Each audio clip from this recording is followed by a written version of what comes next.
come on, son. Clean. He showed why he is the greatest cruiserweight of all time. Like, I'm sorry. Bruh, of all time, bruh. Greatest high flyer of all time. And I'm the biggest Rob Van Dam mark, but Rob Van Dam dude is proving it to his game.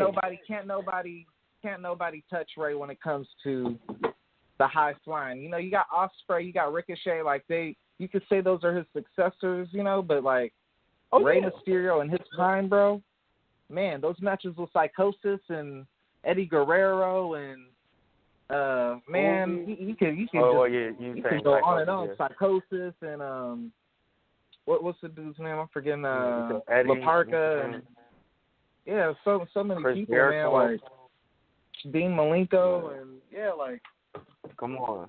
Rey Mysterio definitely is like the greatest cruiserweight high flyer of all time, definitely. And that's the thing, bro. Like, first time in New Japan, he showed out, bro. He was the highlight of the match, definitely. He got the double 619 on Hangman and Marty. Man, those hurricanranas he was hitting, everything he hit looked crisp. No, that's definitely true. How do you feel about Bullet Club in this match? I mean, it felt like the storyline for this match. I don't know really where they're really going with this, but I think it's more so a Ray Marty thing. I think like this whole story is based on Marty like really antagonizing all three of the legends involved in the matchup. But like this felt like just like I can't say a bathroom break because of who's in it type match, but it felt like they had to put Cody over for obvious reasons. You know, he's going for the Ring of Honor title, and he's going for the NWA title, and he got the whole story with Kenny Omega right now. So he's as hot as he could be right now. Pause. But like he's like the number one villain right now. He has to have that heel presence at an all-time high right now. That heel presence needs to be he just beat 3 legends, like, so he's gonna gloat about that. Yeah. He needs that. That, and when he comes out, like it's hate. Even when he came out, as soon as he came out for the match, like it's typically a real quiet crowd. Even for their heels, the Japanese people normally are like really like quiet. But when Cody comes out, people get like they get real outspoken. You know what I'm saying? Like they start to react. Yeah, they don't like Cody, bro. They don't like him, man. But they played it safe. They made Ray look strong. They made Ace look strong, and Ray was really Liger had to do the sacrifice. Yeah.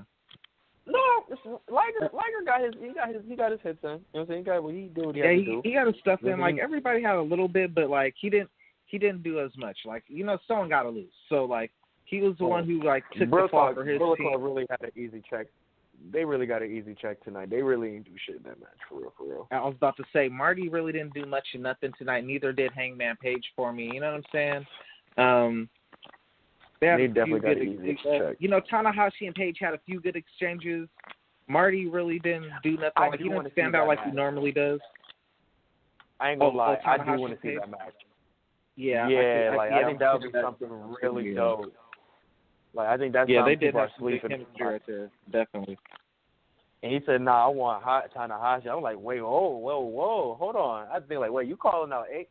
Oh, this might be something." I be forgetting Hangman Page really be having some good matches, dog. Well, yeah, really Hangman too. Really like, they got different weight classes too up in there. So like, in a way, him saying that was kind of like a shot at Ray. Like, hey, you're not in my weight class, bro. Like, let me get the, you know. Like, yo, like you got to Marty. Like, I want the big dude. Like, get your big homie.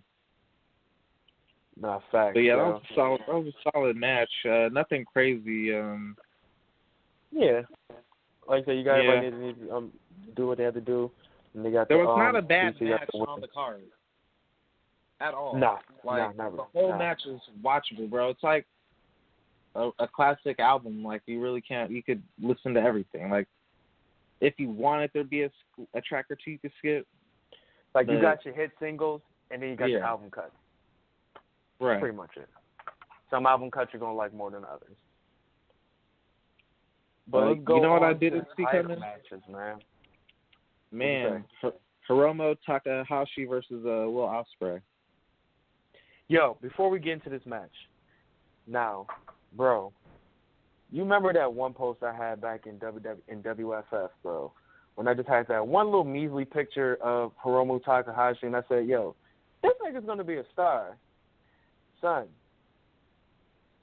I'm trying to tell you, I don't know. I recall you, man, you know what?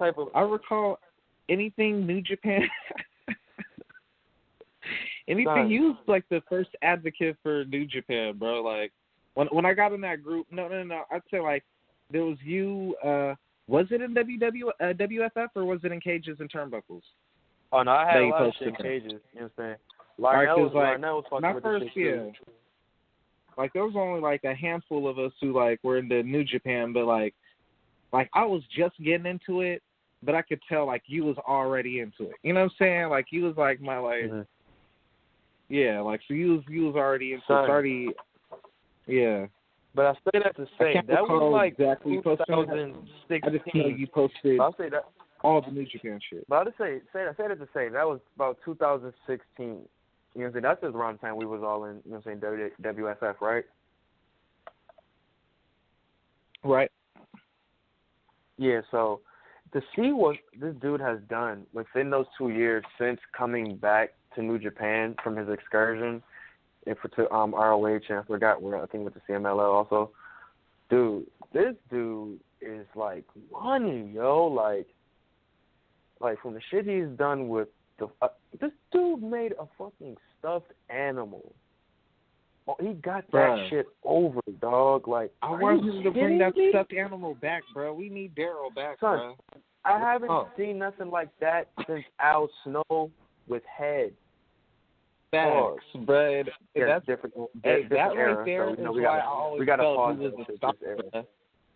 That Daryl shit, like, it just stood out. Just like, man, it was that right there alone. That one prop, just to me, I was just like, yo, this guy's a star, bro. Just that, but on top of that, the matches he's having, yo, the dude is like, his feuds are different. Like, his matches are different. Like, his move set is different. Like, this nigga is lethal. He's high flying. Like, he can get submissions on you. Like, he has a lot in his arsenal. And so it's like, when you got guys like Kushida, you got guys like, you know what I'm saying, when Ricochet was there, you know what I'm saying, you got guys like Will Ospreay. It's like Hiromu is like that. I'm trying to think of a person I can kind of relate him to. Like, it's like a Marvel character. I feel like he reminds me. I just can't pinpoint it, yo. Kind of like a Deadpool in a way. Like, he can kind of do a little everything that, you know what I'm saying, your normal superhero can do. You know what I'm saying, I guess fighting-wise. But he's kind of that chaos to the normality of wherever he's at. You know what I'm saying? Like, think of the junior heavyweight division as the X-Men, per se. And he's kind of like that Deadpool. You know what I'm saying? Like, he can be in it, but it's like he stands out so much because he's not like none of these dudes. You know what I'm saying? Like pause. Like, this dude came up to Kushida and like fucking licked the nigga belt, dude. Like, what the fuck? Like, yo, what is that? Kushida was sitting there like, what the fuck is this nigga doing, bro? Like, and I say that to say is like shit like that leads to this nigga beating Kushida in less than 5 minutes in the match. And we're talking about Kushida, who's been putting on for the junior heavyweight division. So classics with Kenny Omega, classics with, you know what I'm saying, Kyle O'Reilly. Right.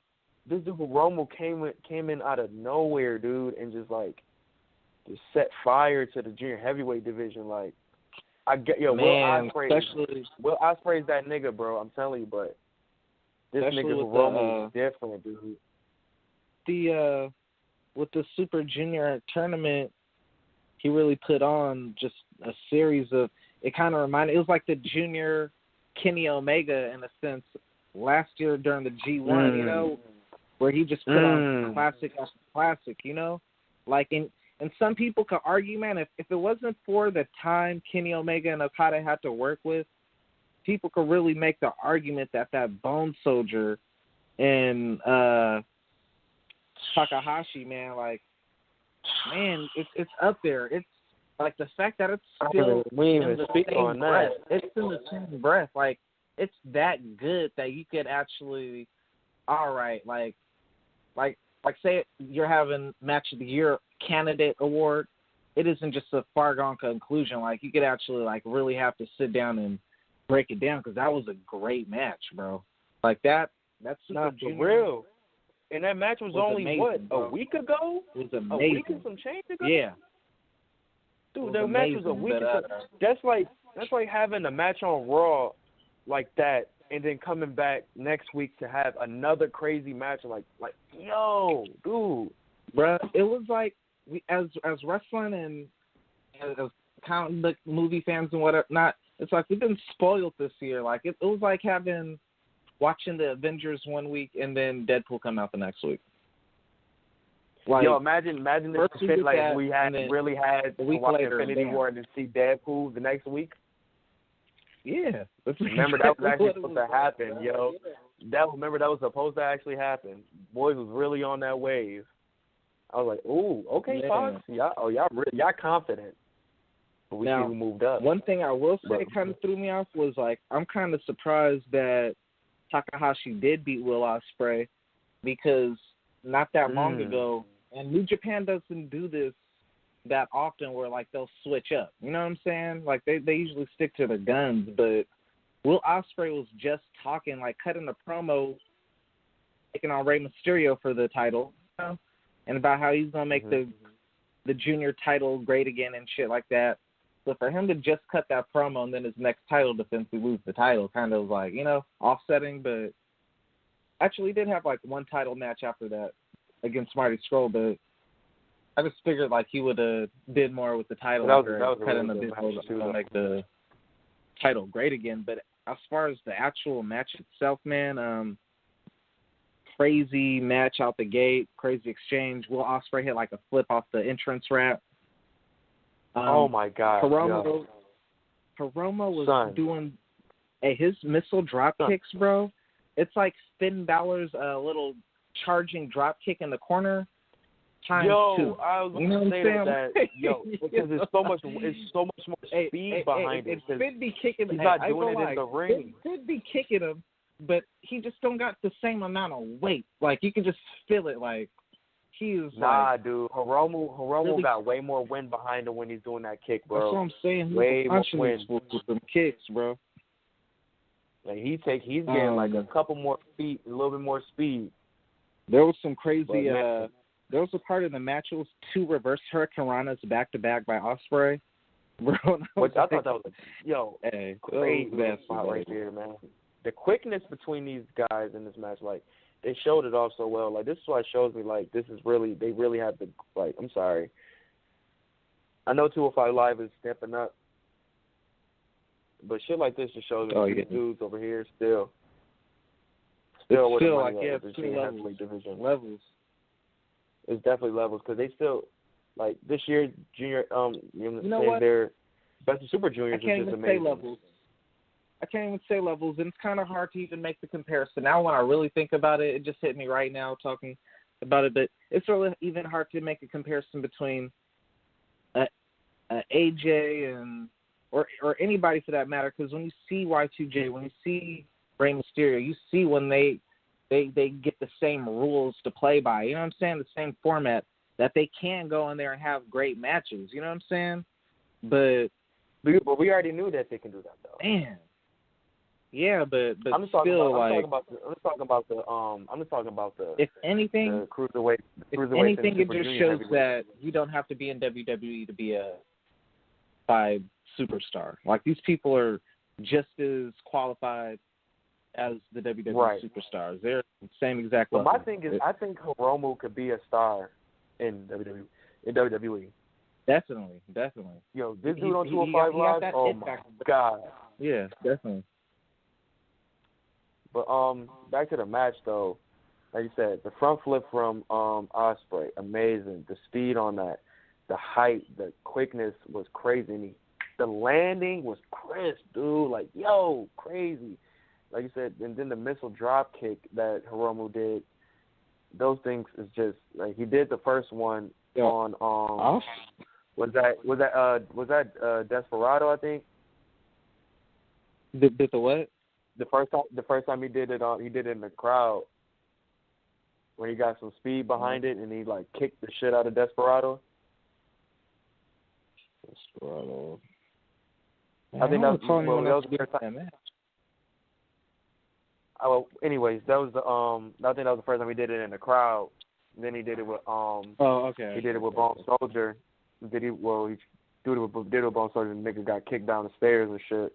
We thought that was fucking hilarious. Like the way that nigga started tumbling, shit was fucking hilarious. You do not see niggas just get thrown down the stairs like that.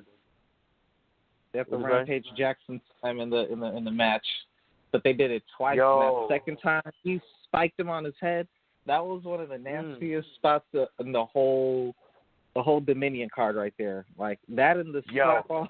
Did you see me? Did you see my post that night when I was watching? Dude, I flooded the group page. Yo, I was on Instagram. I was on Instagram, my Instagram story, just watching the matches, posting my shit, because it was so much going on that was just so entertaining. Like, yo, man, Will Ospreay matches need to come with a warning, bro. Like, somebody gonna get their neck broke. Not just Ospreay, bro. Like, Hiromu too, because his moves are nasty, bro. Like the sunset flip bomb over the power bomb to the outside, man. That is painful, bro. Yeah, that was nasty. Ospreay just made it on the padding, bro. He lucky got that pattern. Yeah, he lucky caught that pattern. But what you're saying about the spike, though, because he had him in a triangle hold, though, which I always think is dope because you know what I'm saying he's adding more to his arsenal. But it shows that strength in Ospreay too. How he just lifted him up and just said, "No, that was one of them hood slams where you just slam a nigga in any type of position on his neck. Like no matter how y'all is, you just some way he's getting up and he's getting put on his neck." Yeah, Ospreay, I could see in a year or two him moving up in weight to like the heavyweight division. Like he's only 25, bro. That's insane, my G. Like. That's retarded, bro. He did that Cesaro suplex in the match, and then right immediately after he did the shooting star press while he had him hanged out on the rope, and then he got immediately up onto the top rope and did like a corkscrew shooting star press right after. Like, I'm like, bro, like he was wilding out this match, bro. Like, hey, I'll say this, like, usually when you see a wrestler and you know they're going to lose the match, like, they don't, like, give it their all. My nigga Ospreay was giving it his all. Yo, I think this was really equally, I thought for as much creativity with Ospreay's moveset that he has, Hiromu has just as much, bro. Like, the stuff that he can do in, like, counters, like, he has good hang time, dude. For some reason, like, that one, like, he had, I think he was about to, what's the move called? He's a hybrid, but he's not like as athletic as Ospreay. What's that move so, like, where Ospreay has... but... I mean, the reason I say that because, like, what's the move that Ospreay had where he had his arms and he hooked his arm and he had him over his head. It's like he was about to do like a vertebrae, like the vertebrae breaker, but I forgot what it's called. But Takahashi, I forgot what it's called, but Hiromu, Ospreay, flipped out of it right up there. I would definitely give reversed Ospreay it into the edge a still, but Takahashi got the more got the more star presence. Dude, you know what I'm saying? Dude, I don't know, man. He got more of a marketing factor than Ospreay though. He got more of a wrestling persona than Ospreay. You know what I'm saying? He's more larger than life than Ospreay. Even though Ospreay got the more larger than life moveset with all the flashy high risk moves. Oh boy got the look. He got the way he carries himself, the cadence, everything. You know what I'm saying? It's just he's more complete. If that makes His sense, you know what I'm matches his personality. Yeah, but that's nothing against Ospreay. That's just how well developed. No. Hiromu Takahashi. He's been around the block, Ospreay. bro. He's been around the block. Ospreay, one of the best in-ring performers, hands down. Like I'd have him in probably like my top, if not top 5, top 10 current wrestlers. But even over Takahashi, Hiromu's as far as just Hiromu's last year and a half, man. Hiromu's last year and a half definitely made a case why he's in the position he's in now. Oh yeah, man. Like he's he kind of has to win that New Japan. Go ahead. You kind of have to win that because Los Igno. I can't even pronounce their name, man. But man, Los if he didn't win that match, they would have got swept. Yeah, they would have got swept if it wasn't for that, man. Like they have to bring the brooms out for them. But he's the most popping dude. He's the most popping dude in the crew right now. I mean, obviously Naito is the biggest babyface in New Japan right now. Well, I mean, he is, but he's still a heel tactics wise, but whatever. But Hiromu is the hottest right now. You know what I'm saying? Right. Like he's really brought life back to that New Japan the junior heavyweight division. Like he's got that joint popping right now. Bro, so hey, you know what? Like up until I'd say the Young Bucks, up until that match, and this is what New Japan does real good. Like, because in WWE it's just so scattered. You know, they want to have one good match, then put a couple of whack matches, and one good match, like spread it out. So you have like 3 good matches on the whole pay-per-view out of like 9 matches or whatever. You know what I'm saying? But spread out as to where New Japan is like all good matches, but they just get better. You know, like the last 3 matches were the best 3 matches of the whole card. You know what I'm saying? And they got better match. Like up until the Young Bucks match was like the best match, and then there was the little triple tag match, which, you know, was probably one of the weaker matches on the card. But once it was the last 3 matches, like first the junior match was like the best match on the card. Then Naito versus Y2J, if you get into that, that was the second best match of the night, man. Y2J has come to New Japan. Can we talk about and this both start, of his man. Oh my gosh. Yo. I'm sorry. Continue. Nah, go. You was about to say something. No. Oh, okay. No, I agree with you. you.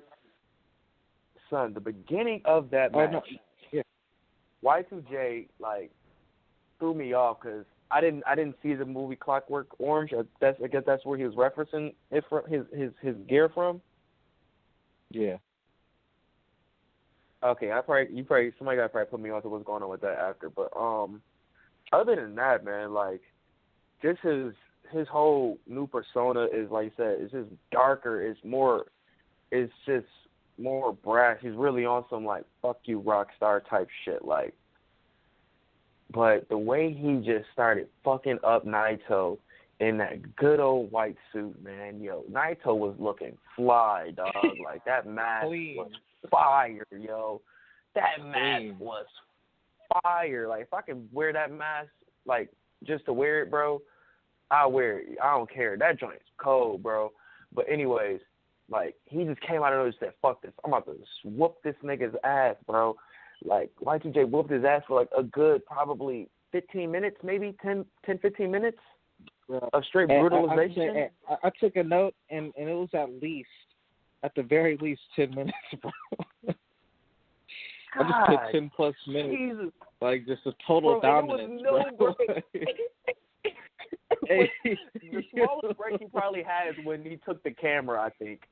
But yo, here's one funny thing in that match, bro. Like, so Y2J power bombs this nigga through a table, which was like, it was a beautiful visual, bro. Like, it was set up sideways. Like, the way he got folded into that table looked painful, bro.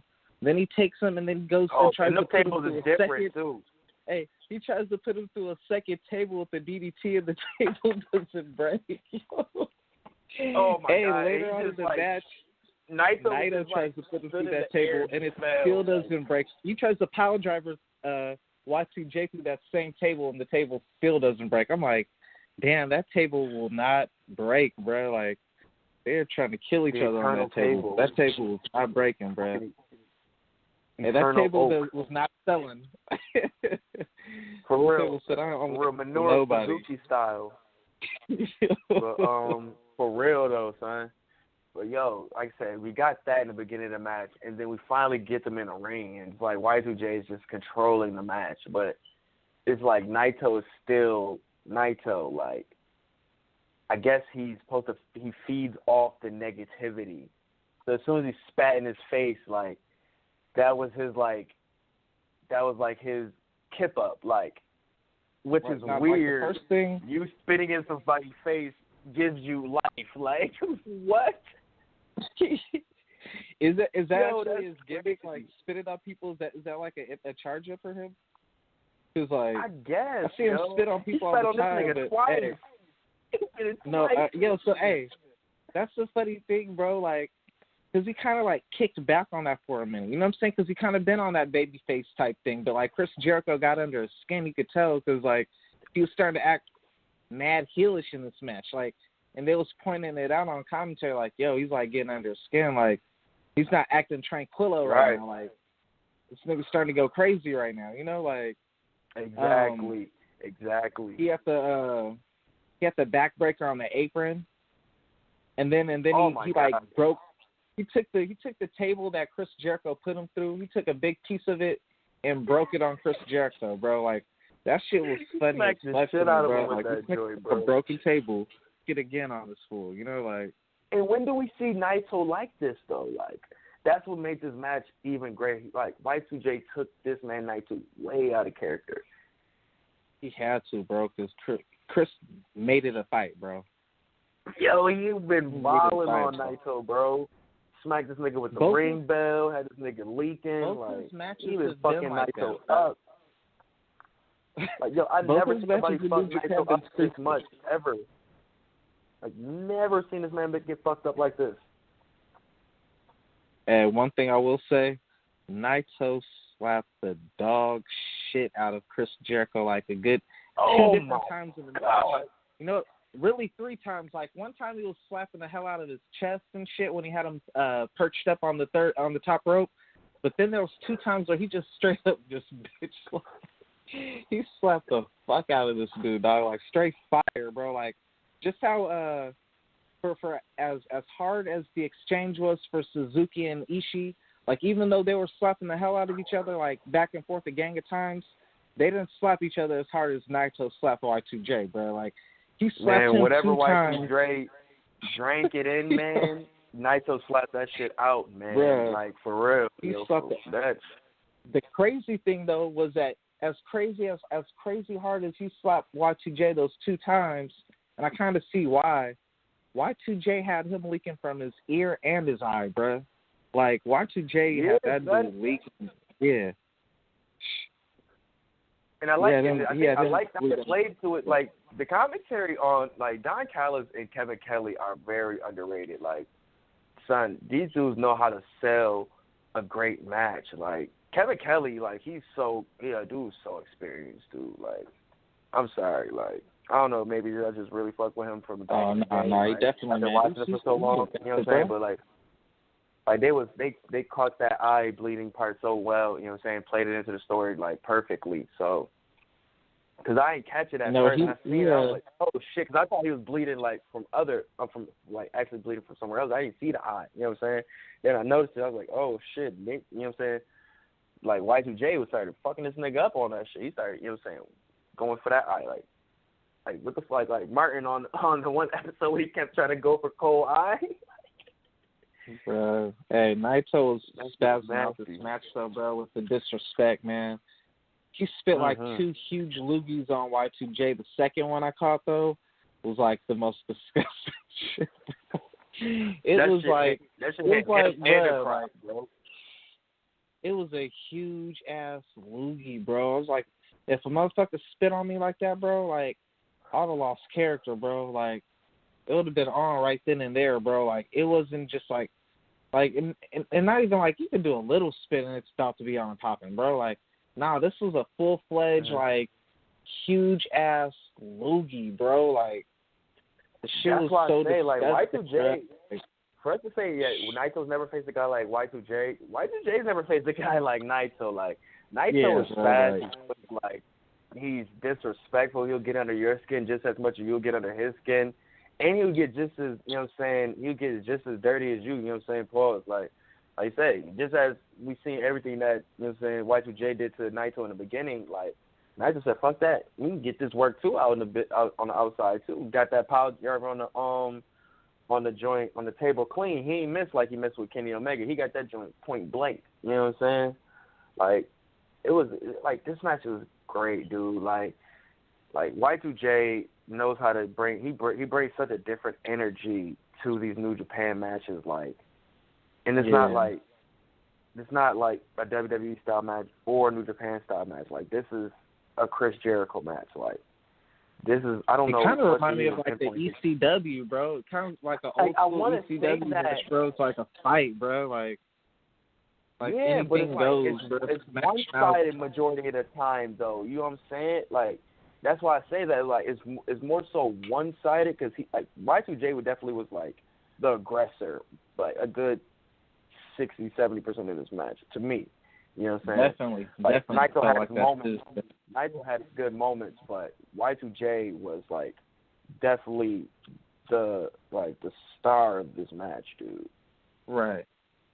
And I felt like that's how you know this feud isn't over yet, just because of how it played out. Like, all right, this definitely is just like the first chapter of this rivalry, because like he got dominated pretty much this match. You know what I'm saying? He got a little bit off, bro.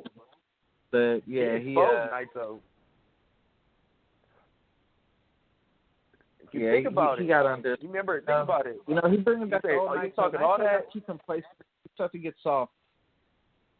Start to care about the fans' opinions and shit. You know what I'm saying? You could tell he start to not give a second of this match. They're just like, yo, what are you doing? Why are you spitting on him and shit? Like, these are heel tactics you're starting to do. You know what I'm saying? Like, for a minute, he kind of cut back on it and just started just wrestling, you know? But he back to not giving a fuck. Like, that's what's going on.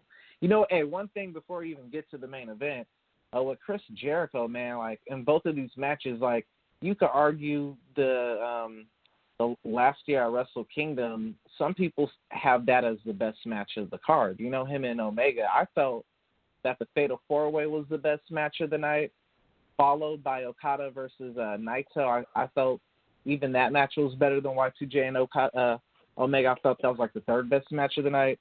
But even so, with all the matches on that card, for Y2J to be arguably top 3, if not number 1 match of the night, like that speaks volumes. But again, he had Omega with him, so that's one thing. But to have the second match, best match of the night, bro, and you got the Young Bucks on there, Sonata on there, you got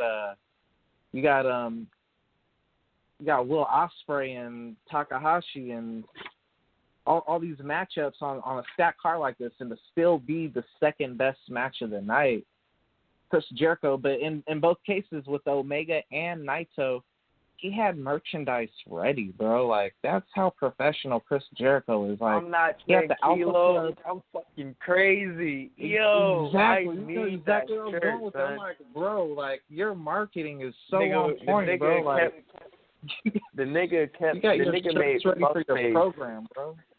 Like, the nigga made fuck face stand there a slogan. Guy, you know, that's genius, bro. Like, that's how you promote your rivalry. Like, bro, I got like we're really about to promote this rivalry, bro. Like, hey, speaking of which, have you seen those? I can't pronounce it.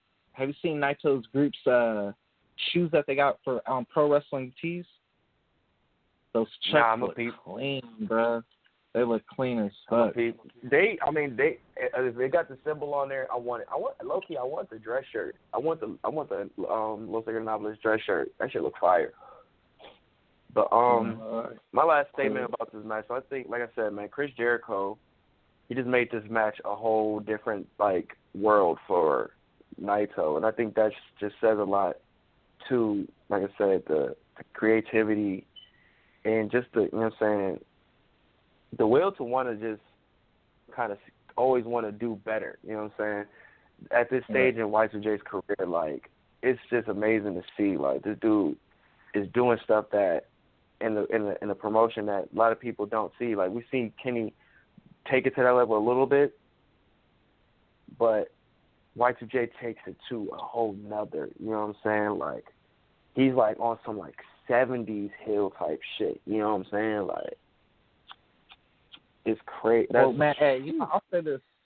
Shout out to DDP for one, because I just saw like his yoga commercial like earlier today, and it had like Chris Jericho's one of like, you know, like one of the people like, oh, Chris Jericho's back for his wrestling kid. I'm just like, man, to think the guy who had back problems and was taking DDP yoga, and he's out here going into New Japan in his, you know, later part of his career, and he's putting on these brutal matches, bro. You know what I'm saying? Just like, it's amazing. But at the same time, it shows you, though, because with his body the way it is, it shows you, though, that with New Japan, it's a less schedule he has to work. So when you do have a less schedule, just like with the people in NXT, like when you watch NXT, you're like, damn, they're killing WWE. The only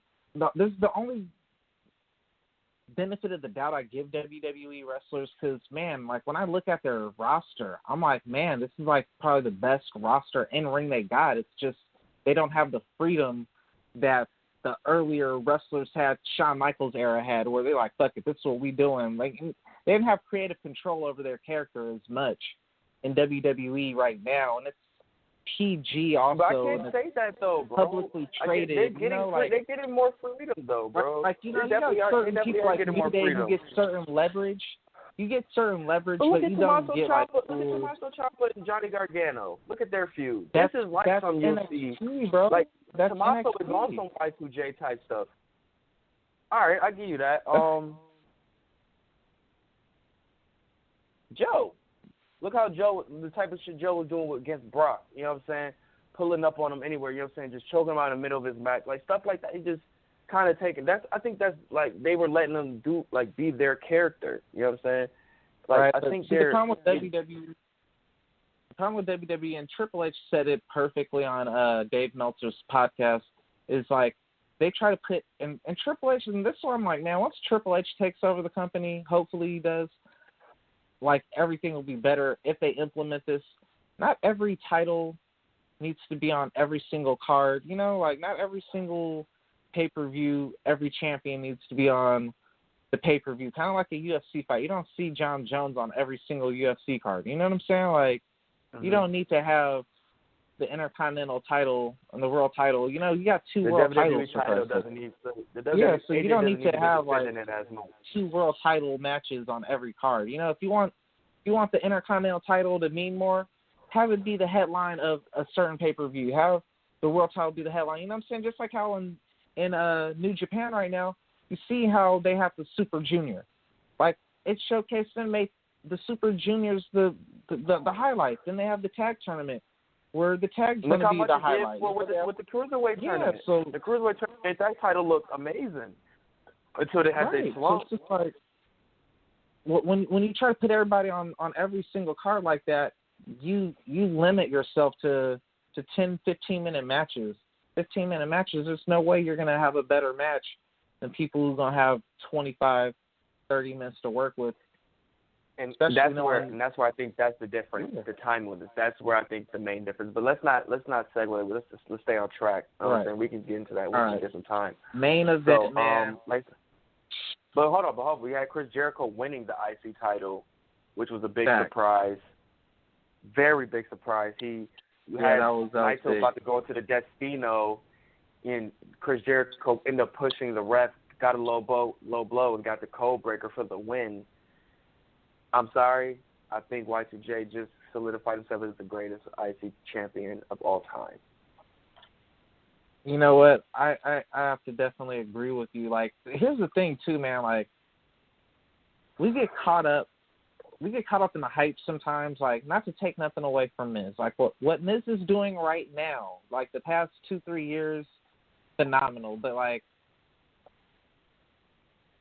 because of the last 2-3 years, people have given Miz GOAT talk, like, oh, he's the greatest Intercontinental champion. Like, no, like, a couple of his runs have been GOAT status. You know what I'm saying? Like, his last couple runs, like, yeah, you're making the IC title great again and shit like that. But just because you have 9 title defenses doesn't mean you had 9 legendary title defenses. Like, you know what I'm saying? Like, Chris Jericho, for most of his title defenses, has been an established, respected superstar. Like, course of winning 9 titles, the Miz has earned the respect of, all right, like, you're solidified, you're a wrestler now. Like, Chris Jericho's already solidified as a wrestler before he got his first Intercontinental title, if that makes any sense. You know what I'm saying? So it's like, all right, we watched you grow from WWE. Like, you didn't have to pay dudes like Chris Jericho. Like, you didn't go from ECW and then, you know what I'm saying, you didn't go from the dungeon to ECW to WCW to WWE. So, like, even though, you proved yourself in WWE to now, it's like, yeah, you're a champion, and over the course, you got a lot of the Miz's Intercontinental titles. I don't even remember. You know what I'm saying? Like, come on. But like these last ones have been fire, and what he's been doing as of late, the last year or two, like he's top 5 heels, at least in WWE. You know what I'm saying? Like overall, you can make the argument like he's top 5 heels, like in his own. So we talking. In his own. So we talk about this IC title legacy though. But even Y2J, though this is a different company, different beast, bro. Different beast, right? Man. Even though it's a different company, I think the fact that it is the IC title and it's Y2J, it just makes it even better. Like, come on, son. But we could talk about that. I think it means more. I think it means more that he's won it in a different company, like one that's a New Japan. Like if it was Impact, it wouldn't mean shit. If it was right, and no offense, it is a prominent title too. Ring of Honor's doing its thing, but at the same time, and even if it was NXT, it's like the same thing. It's just like if it was, it'd have to be New Japan. Anything else really wouldn't matter to me. But winning it in New Japan, like that's like, bruh. Because to me, New Japan's like the number one wrestling company right now. Like just because what they're putting out, bro. I can only go off what, like if we're going off of nostalgia, if we're going off of like who makes money, whatever. Like of course WWE wins, but if we're just going off product, what's being put out and presented, New Japan has been killing WWE like for a minute now. And I'm like the most hardcore, faithful WWE person I could be. You know what I'm saying? But facts. You've been watching like I'd have to be. Yeah, I'm not gonna lie to myself. You know what I'm saying? Like I can't do it, bro. Like New Japan is outperforming them right now. But it shows. Man. It shows that it's not the performers. When you see a Y2J and Rey Mysterio over there, shit. When you see Cody Rhodes over there, look at all the shit Cody Rhodes. Bro, they hate him over there. They hate him. Exactly. And Cody Rhodes is not like he wasn't the top 10 guys in WWE. But like, so just imagine if someone else would have came and got it cracking. You know what I'm saying? Like, yo, man, like if Dolph Ziggler, like I put Dolph Ziggler like in the same category. Like, man, like what if Dolph Ziggler just came over here? Like he could have been doing the same thing Cody's doing. He's a little more size on him, a little more look to him. So like, who knows? He would have probably, you know what I'm saying? Like, I don't know. But no, I hear you. Let's get ready to move on to the next joint, though. The main event. Okada. 4. Hey, you said it earlier. You told me earlier, and I can't even dispute it no more, man. Greatest rivalry ever, bro. Like this shit bro. is like this is I haven't seen nothing like this since Shawn Michaels, Bret Hart back in the day, bro. Ricky the Dragon Steamboat, Ric Flair, like it's in that territory. Real. In surpassed, bro. Like it. Go ahead, man. Start it off. Son. So we got, I'm talking about this since Wrestle Kingdom 10. You know what I'm saying? We got that. We got the rematch, the 60-minute draw, and we got the G1 win from Kenny Omega. We had to do all this year, all these 12 title defenses, all the way to him coming back to bringing out the nigga who had to, you know what I'm saying, brought this nigga to a level that he's never been to. You know what I'm saying? He called him back out. We're going to do 2 out of 3 falls and see who's really the best. And these dudes really, another 60-minute match of straight fire, dog. Like who's doing this? Like, real quick, before we even get into the match, from what you just said right there, that's 3 matches before this match happened over the course of over a year, because that match you said, the second match after Wrestle Kingdom, the hour-long match that followed that was at Dominion last year. You know what I'm saying? So it's like, come on. Damn, over the course of a year, they only wrestled 3 times. Nakamura and AJ are wrestling like 3-4 times already over the course of 2 months. Like, you know what I'm saying? Like, now you got, because you got like a pay-per-view for 3 weeks now, you know? Man. Yeah, on, but son. over like, they're not treating better these management. right. Yeah. Shout out to Gato, man. Shout out to Gato, man. They doing their things over there, man. For real. They booking these boys right. Like, they're not. Like, we thought it was over. Like, we really thought it was over, and they came back and still, you know what I'm saying, took it to another level. And now I say the third match probably wasn't my favorite, but this one definitely, you know what I'm saying, made up for that. Like, we had talked about the intro, Kenny's intro, fire, you know what I'm saying? We got the Thanos. All the intros, I think this was probably his most plain intro. I but it was like plain, serious. simple but effective. I was just serious. You know what I'm saying? Like, no more theatrics. Like, this is it. You know what I'm saying? Right. So, like, I appreciated it that much. It was just solid wrestling. Like, all right, no more fucking around. I ain't here to play around and dress up. Like, nah, I'm here to wrestle today. You know, like, it was straight.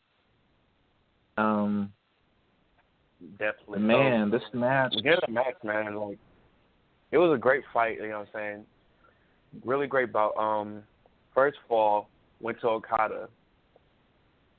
I mean, I really didn't care who first fall went to, honestly, but the way how Okada was selling it, like, oh yeah, FDA is about to play out. And then Kenny just turned up from there. Like, Kenny was turned up in the for the first fall. Kenny dominated the first pinfall until he lost, you know? And then it switched from there to where Okada started to take over. But for that first 30 minutes, which was the first pinfall came out like 31 minutes or so into the match, Kenny dominated pretty much. Like, he was getting off, like, all the highlights I was writing down were all Kenny besides like 1 or 2 out of like 8 highlights. Like, it was all Kenny, bro. Like, Kenny was getting off on Okada for a good portion of the match. Really, this was really his showcase match, bro. Like, he really got off this match. Okada did his thing too, but really, I mean, the Kenny counters was that they were giving each other, like, fucking V triggers, bro.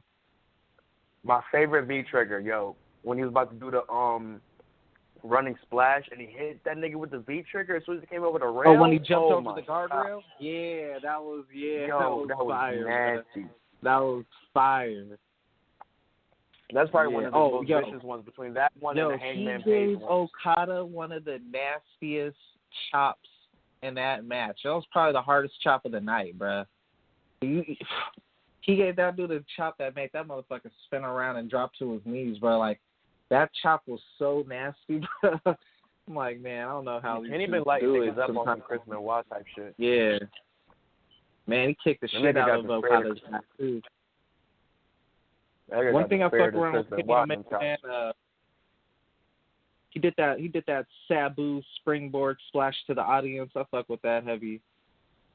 Okada had like a tombstone pile driver on the apron. Oh, like, that was whenever fire. I see anyone do anything on the apron, I just think of Kevin Owens. You know what I'm saying? Like, Kevin Owens is the first one to really start fucking niggas up on that apron. Nah, remember last time he did some like that, kind of like a FU type shit on the apron to Kenny Omega last time, bro. Yeah. Like, he be fucking niggas up on that apron. Man. But like that first fall was definitely an intense bout. Like, they was wilding in that first joint. Kenny definitely stepped up. But he, like I said, like Okada came in with the quick, you know what I'm saying, with the quick fall. You know what I'm saying? He caught him while he was slipping. So I like how they played the story that they changed the whole game plan from there.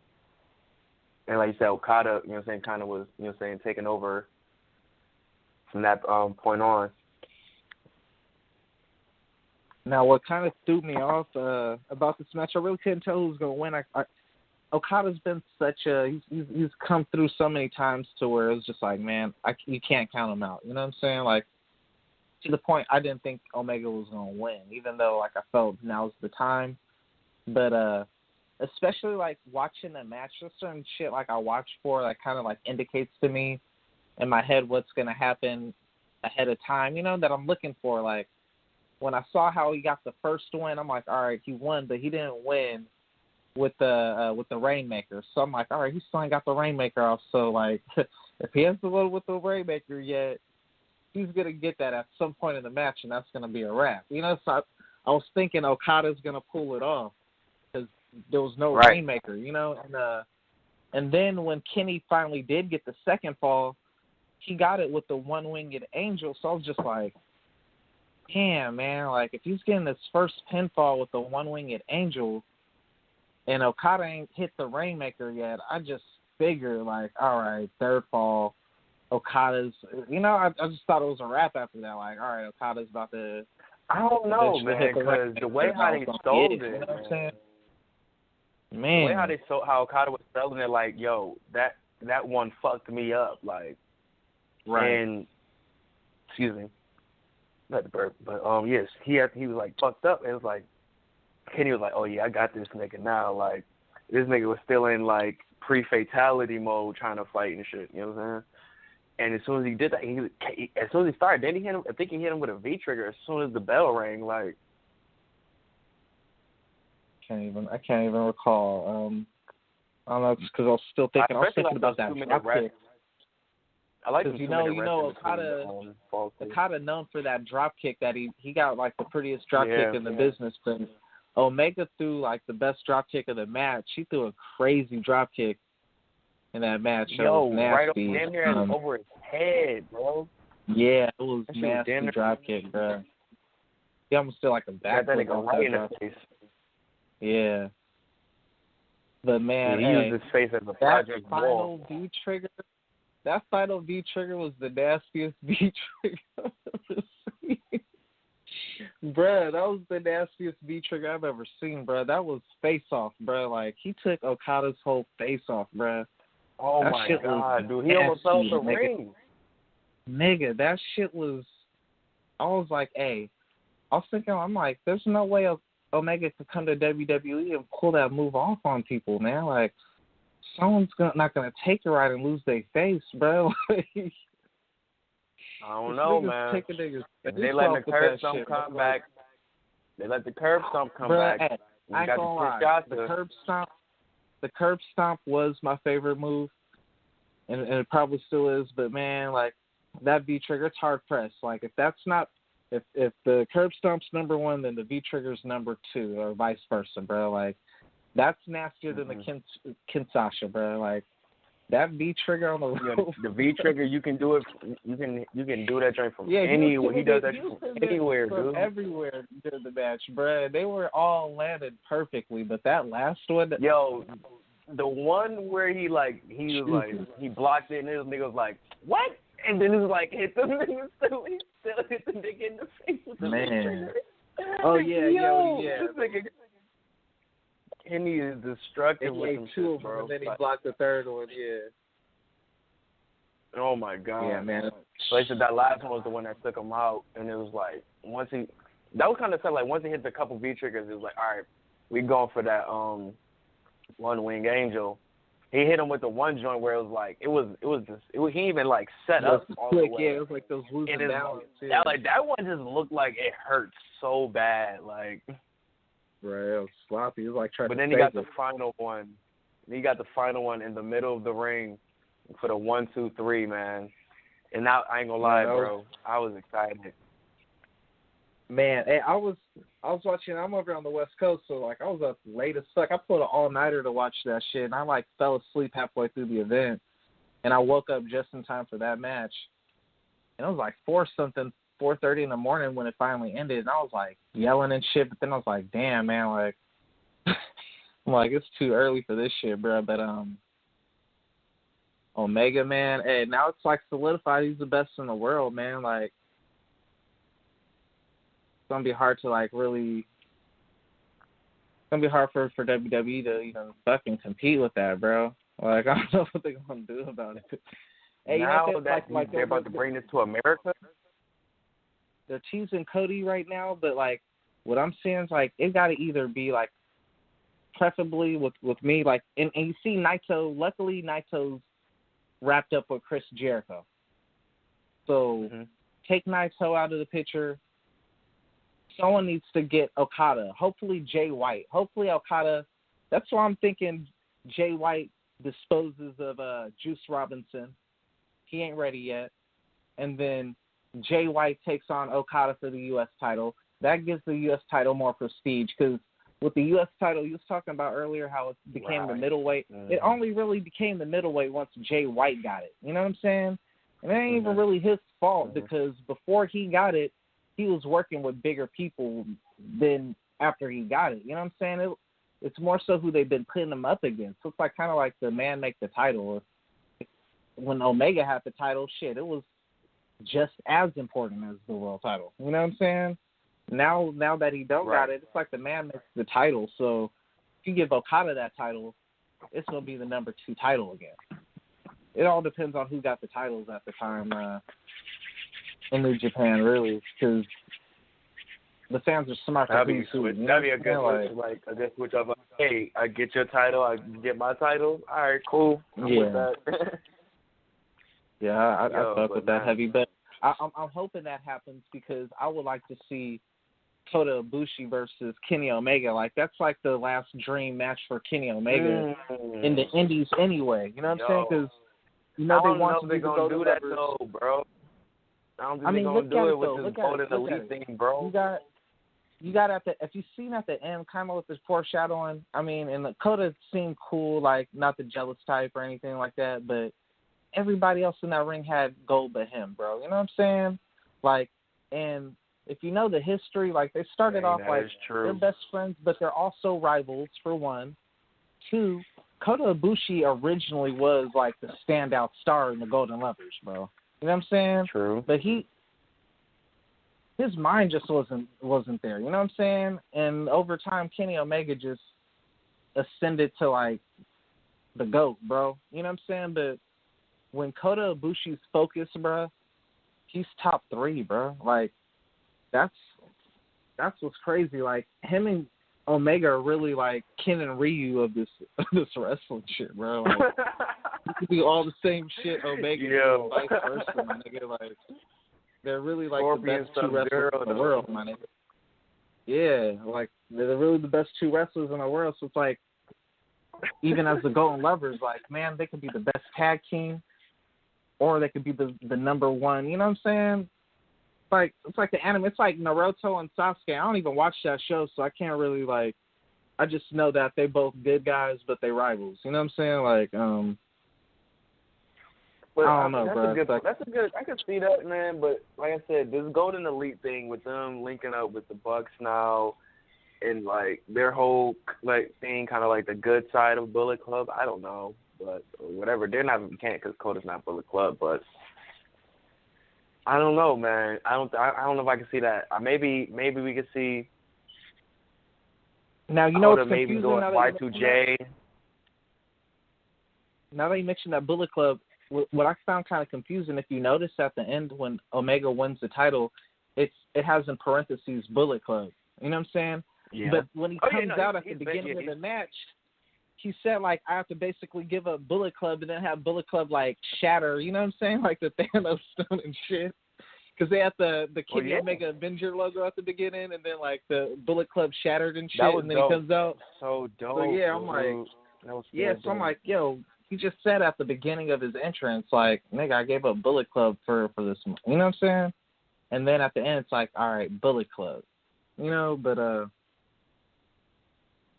on being the Elite, the new one after they won the gold, it showed Cody, like, kind of Kenny Omega thing. What did you say? Oh, no, Cody kind of wanted to apologize.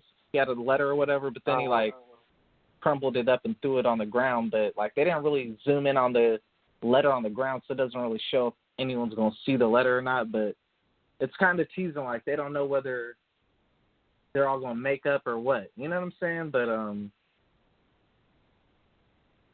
don't know. I think, but they got the shirts, so, I mean, you know them just about to pop. I mean, DIY had shirts, and Chris Jericho and AJ Styles had shirts, and then you see, like, quickly later, like, you know, sometimes those shirts can be like you better get them, like, while you can, because, like, they're used as a prop to, like, progress the story. That Gold Elite joint is fire, though, bro. That Gold Elite joint fire. The Golden Elite. Yeah. That just sounds fire, bro. Like, you got to remember, they used to have, remember the Dream Team when it was the Elite with Adam Cole? And that was the Golden Elite with Kota Ibushi. Come on, you can't tell me that's not an upgrade. He looks just like, damn, what does Kota Ibushi fit into it? Because, like, when you have the Golden Lever Spas, like, it's like, man, you're a heavyweight tag team. Young Bucks is a heavyweight tag team now, so it's like Omega's a world champion. They're not tag team anymore. They're not. Going to be doing tag team anymore. Of course, Ibushi's a single wrestler too, so he could do single too. But it's like, all right, what are you about to go after then? You know what I'm saying? Like, are you going after the Intercontinental? That's tied up. That's what I think. You going after the Never title? Like, that's a smaller title. You know what I'm saying? Like, what do you really go after? The U.S. title would probably be the best bet for him. You know, I can see that. Yeah, actually, that could be the match. Jay White versus Kota Ibushi. I'd rather that. Let Okada chill. Man, Okada got to be deserves a vacation. Something Okada big. So deserves a vacation, dog. That man deserves a vacation. He's not a Brock Lesnar type champion. That nigga deserves a vacation. Yeah, but if he doesn't take one, then you either gonna have to throw him in a Y2J. I could see that. Or something. For the Intercontinental title, keep him, like, busy, you know? Or get him back focused with Chaos or something. Yeah, like, you know, well, you see right now, like, the Golden Elite, like, I could see right now coming that the Young Bucks are about to get kicked out of Bullet Club along with Omega. And it's going to be Hangman, Marty, and Cody as Bullet Club. And, you know, you haven't really been seeing a lot of time of Batlet Fale and Tama Tonga and all them. Or damn, I think I felt like I said his name wrong. Like, yeah, you ain't really been seeing a lot from them as of late. Like, they've been more downplayed during the whole thing. But those are like the OGs. Niggas really on Twitter a lot. When niggas been talking on Twitter I don't really get on Twitter. Comment. No, I'm just saying that's what I was seeing. Like, I seen like Tom had posted something like "Forever the Elite" or something like that. Yo, so I didn't even know that E3 is going on right now. I don't know if today's the last day or not, but I know Kenny Omega and Xavier Woods supposed to have a video game thing, and Kenny Omega said some shit on social media. He like, this is your first main event, and bring your two mid-card jobber. Like, I don't think he called them jobbers. He's like, bring your two mid-card comedian acts or some shit like that. And I'm just like, damn, Kenny Omega. He ain't holding back, bro. He got that title. He acting different.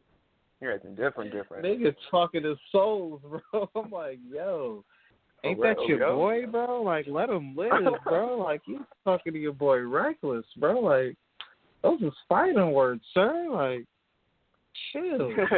But yo, man, we got a couple more seconds. We gotta get up out of here, man. man, Dominion, amazing show. New Japan did it again. I can't wait for Strong Style Evolved 2 shows. So it's going to be jam-packed with hopefully some amazing shit to follow up with Dominion because I'm eager to see what the stories are going to be after. So, Elite Podcast, Dre, Arri, man, let's get up out of here, bro.